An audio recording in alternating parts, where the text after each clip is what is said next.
C'est sous le thème « Les temps de rafraîchissement » que l'œuvre en France a organisé son deuxième culte commun national de l'année 2026 dans l'auditorium des Pyramides au Port-Marly.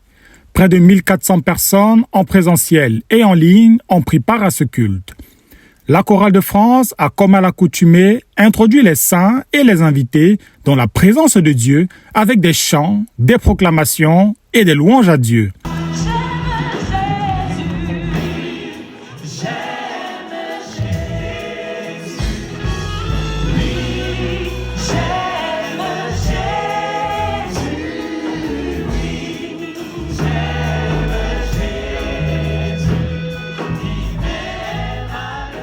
Donc là, je suis au joint service de ce jour.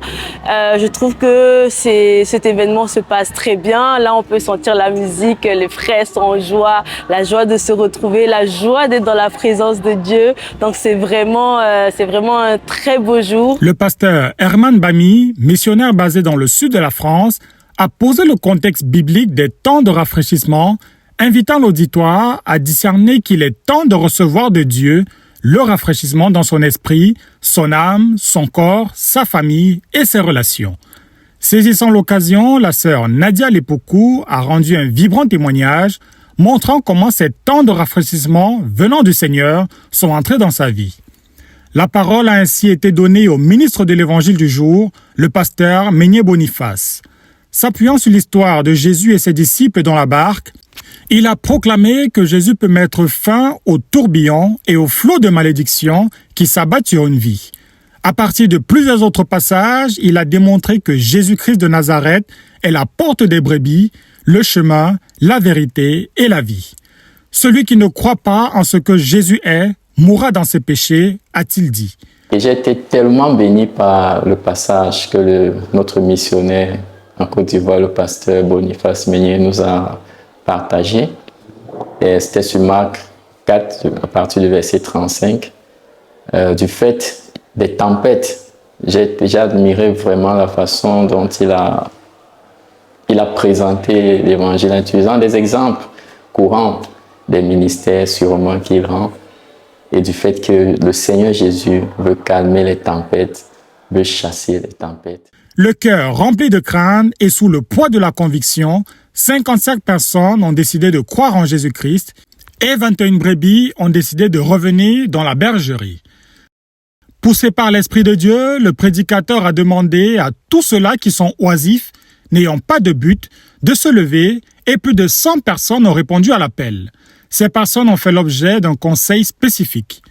Revêtu de la puissance d'en haut, l'homme de Dieu a engagé les prières de combat spirituel pour chasser les démons, briser les malédictions et libérer les captifs au nom du Seigneur Jésus. Et plusieurs ont témoigné des victoires que le Seigneur a opérées dans leur vie, séance tenante. La prière pour le baptême et la plénitude du Saint-Esprit est venue clôturer ce culte commun inoubliable. Et je peux dire à chacun que notre œuvre se porte bien. Et il y a des choses à accomplir, il y a des choses à améliorer, il y a des choses à corriger, et il y a même des objectifs à bien redéfinir, mais ce qu'il faut retenir d'une façon globale, c'est que nous sommes en pleine bataille et nous sommes en train de remporter les victoires. Concernant le ministère de guérison et de délivrance, je recommande ce ministère à tout missionnaire. Pourquoi? Parce que la délivrance est un grand facteur de la croissance. Nos églises ont changé d'attitude et même d'allure générale en Côte d'Ivoire dès l'instant qu'on a mis la repentance, la délivrance et la formation des disciples en marche d'une façon concrète. Et les églises ont commencé à prospérer et à se multiplier. Un missionnaire qui néglige la contribution de la délivrance dans sa lutte, dans sa conquête du monde, a déjà perdu un élément très important. Et nous avons eu ce matin à prier pour que les obstacles soient ôtés du chemin. Ce sont des prières de combat qui rendent la marche facile. Quand les combats sont menés dans un contexte d'hostilité et de défaite, quand les enfants de Dieu sont découragés, quand ils perdent de motivation, il devient difficile de les amener à conquérir quoi que ce soit. Donc, je recommande donc vivement à tous nos missionnaires de faire de l'outil de délivrance un outil de conquête, de faire de la délivrance un outil de conquête, un outil de bataille, d'une façon concrète, et cela doit être ainsi. Mais pour moi, c'est des paroles d'encouragement que je peux adresser à tous les frères en leur disant: continuez, persévérez, nous sommes dans le véritable, doublez d'efforts, ayez des buts clairs par rapport au plan quinquennal, ne soyez pas oisifs, ne continuez pas comme si rien n'était arrivé. Le but quinquennal est là, il nous impose une exigence de réviser nos stratégies.